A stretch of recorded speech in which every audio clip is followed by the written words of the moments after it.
ഷാബു പ്രസാദ്, എന്തുകൊണ്ടായിരിക്കും മോഹൻലാലിനെ പോലെ മലയാളത്തിന്റെ അഭിമാനമായ ഒരു കലാകാരന് ഒരു ഖേദപ്രകടനം നടത്തേണ്ടി ഉണ്ടാവുക? ഒരു ഭയത്തിന്റെ അന്തരീക്ഷം ഉണ്ടായിട്ടാവുമായിരിക്കുമല്ലോ ന്യായമായും. ഒരു ചില്ലിംഗ് എഫക്റ്റ് എന്നൊക്കെ നമുക്ക് പറയാം. നമ്മുടെ നാട്ടിലെ തന്നെ ഏറ്റവും വലിയ സൂപ്പർ സ്റ്റാറായ ഷാരൂഖ് ഖാന്റെ മകൻ ഒരു നർക്കോട്ടിക് കേസിൽ അകത്ത് കിടന്നു.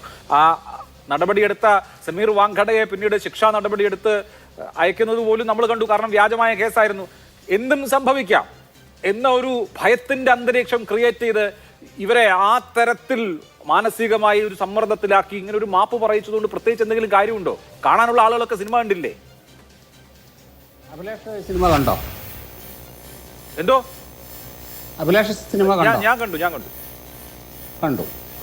അപ്പൊ കണ്ടെങ്കിൽ ഇതിന്റെ ആദ്യം തുടക്കത്തില് ഈ സിനിമാ പ്രവർത്തകർ നന്ദി പറയുന്നത് ഇന്നതിൽ ഒരാൾ ആരാണ്, ഒരു വിഭാഗം ആരാണെന്ന് അഭിലാഷ് ശ്രദ്ധിച്ചു. സുരേഷ് ഗോപി മുതൽ ഗുജറാത്തിലെ ഗുജറാത്ത് ഗവൺമെന്റ്, ഗുജറാത്ത് സർക്കാർ, ഗുജറാത്ത് ഗവൺമെന്റിന് ഈ പടം നന്ദി പറയുന്നുണ്ട്. മനസ്സിലായില്ലേ? അതായത് ഗുജറാത്ത് ഗവൺമെന്റിന്റെ കൂടെ സഹായത്തോടു കൂടിയാണ് ഈ പടം റിലീസ് ചെയ്തിരിക്കുന്നത്, പടം നിർമ്മിച്ചിരിക്കുന്നത്. ഈ BJP ഭരിക്കുന്ന കേന്ദ്ര ഗവൺമെന്റ്, BJP ഭരിക്കുന്ന കേന്ദ്രം BJP ഭരിക്കുമ്പോൾ ആ സെൻസർ ബോർഡാണ് ഈ സിനിമയ്ക്ക് അപ്രൂവൽ കൊടുത്തിരിക്കുന്നത്. എന്തെല്ലാം ചെയ്യാമായിരുന്നു അഭിലാഷേ?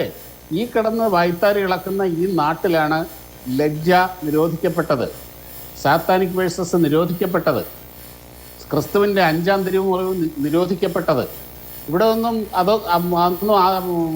അതൊക്കെ ആവിഷ്കാര സ്വാതന്ത്ര്യത്തിൻ്റെ പരിധിയിൽ പെടുന്നതാണോ അല്ലയോ എന്നൊന്ന് ആലോചിക്കുക. അങ്ങനെ യാതൊരു അധികാരത്തിൻ്റെ ആ ശക്തി ഉപയോഗിച്ചുകൊണ്ട് അങ്ങനെ എന്തെങ്കിലും പ്രവർത്തനം ഈ സിനിമയ്ക്കെതിരെ നടന്നോ? അങ്ങനെയാണെങ്കിൽ ഈ പടം തിയേറ്റർ കാണില്ല അഭിലാഷേ. ഈ കേന്ദ്ര ഗവൺമെന്റും അല്ലെങ്കിൽ BJPയും വേണമെന്നും കൊണ്ട് വിചാരിച്ചാൽ ഈ പടം തിയേറ്റർ കാണില്ല.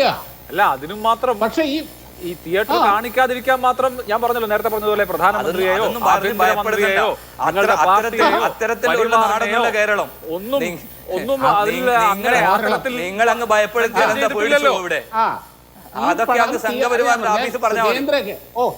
അതൊക്കെ RSSന്റെ കാര്യമായിട്ട് പറഞ്ഞാൽ മതി. മിണ്ടാതിരിക്കണം മിസ്റ്റർ. നിങ്ങൾ പറയുന്ന മുഴുവനും ഇവിടെ കേട്ടോണ്ടിരുന്നില്ലേ, സഹിച്ചിരുന്നില്ലേ? ഒന്ന് തിരികെ, നിങ്ങൾ വലിയ സഹിഷ്ണുതയുടെ ആൾക്കാരല്ലേ?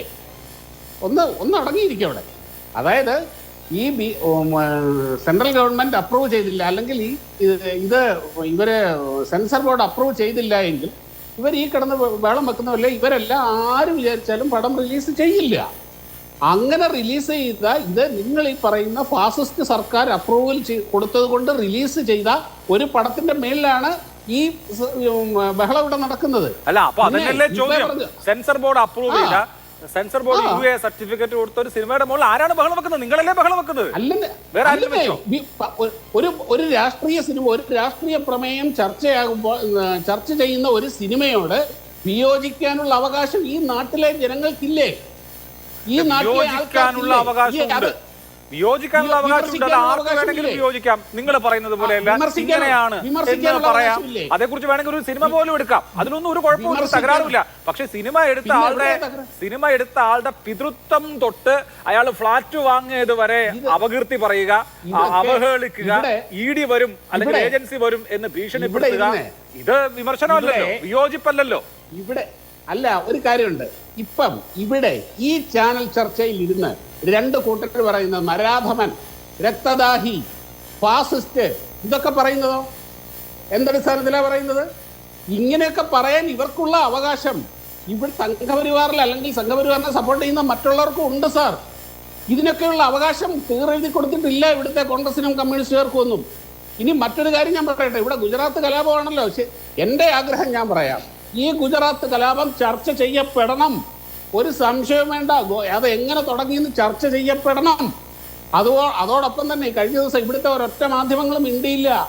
ഇവിടെ 84-ലെ സിഖ് വിരുദ്ധ കലാപത്തില്, ഡൽഹിയിൽ നടന്ന സിഖ് വിരുദ്ധ കലാപത്തിൽ കോൺഗ്രസിന്റെ സമുന്നതനായ കാലത്തെ നേതാവ് ശിക്ഷിക്കപ്പെട്ടു. ഈ 40 വർഷത്തിന് ശേഷം ഇവിടെ നിങ്ങൾ ഒരു ബോക്സ് ലൈനിൽ അല്ലെങ്കിൽ ഒരു ട്രെയിലിംഗ് ന്യൂസായിട്ടല്ലാതെ ഈ നാട്ടിൽ ചർച്ച ചെയ്തോ? ഒരു വലിയ ജനവിഭാഗത്തിന് 10,000 പേരെ കൊന്നു കുഴിച്ചുമൂടിയ ക്രൂരമായിട്ട് അതിന് ഇവരുടെ നേതാവ് മുൻ പ്രധാനമന്ത്രി പറഞ്ഞത് എന്താണ്? ഒരു വൻമരം വീഴുമ്പോൾ കുറെ ഭൂമിയൊക്കെ കുലുങ്ങും, കുറെ എലിയും പാറ്റയൊക്കെ ചാകും എന്ന്. ഈ നാട്ടിൽ നടന്ന കാര്യമാണ്. അതിനൊരു കോൺഗ്രസ് നേതാവ് സജ്ജൻ കുമാറിനെ ഈ 40 വർഷത്തിന് ശേഷം കോടതി ജീവപര്യന്തം തടവിന് ശിക്ഷിച്ചു. എന്താ ചെറിയ ചില്ലറ കാര്യമാണോ അഭിലാഷ ഇത്? എന്താ അത് ചർച്ച ചെയ്യണ്ടേ? ഞാൻ പറയുന്നു ഗുജറാത്ത് കലാപം എന്നല്ല, സിഖ് കലാപത്തെ ഒരു ചാനലും ചർച്ച ചെയ്തില്ല. ചാനൽ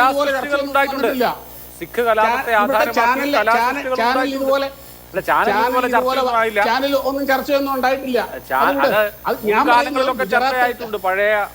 ഞാൻ പറയുന്ന ഗുജറാത്ത് കലാപം മാത്രമല്ല, സിഖ് വിരുദ്ധ കലാപം ചർച്ച ചെയ്യണം, അടിയന്തരാവസ്ഥ ചർച്ച ചെയ്യണം, ഭീവണ്ടി ചർച്ച ചെയ്യണം, 1921 മാപ്പിളകളെ ചർച്ച ചെയ്യണം,